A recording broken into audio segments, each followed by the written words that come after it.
Ketua Komisi Pemilihan Umum KPU Kota Palembang, Eftiani, yang ditemui mengungkapkan tanggal 4 Juli kemarin merupakan hari terakhir ia bersama 4 komisioner KPU Kota lainnya menjabat dan melaksanakan tugas sebagai komisioner KPU Kota Palembang. Karena pada hari ini kelima komisioner tersebut akan dinonaktifkan sementara untuk mengikuti proses persidangan dengan dakwaan tindakan pidana pemilu menghilangkan hak pilih orang. Terkait hal tersebut, kelima komisioner KPU Kota Palembang akan bersikap kooperatif dan mengikuti semua ketentuan yang ada. Menjalani proses persidangan dengan dakwaan tindak pidana pemilu menghilangkan hak pilih orang. Sampai kapan tuh? Diambil alih oleh KPU semua?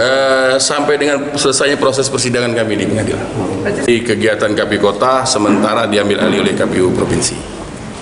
Oke? Selama 5 komisioner KPU tersebut dinonaktifkan, tugas KPU Kota Palembang akan diambil alih oleh KPU Provinsi Sumatera Selatan hingga masa persidangan kelima komisioner tersebut dinyatakan selesai.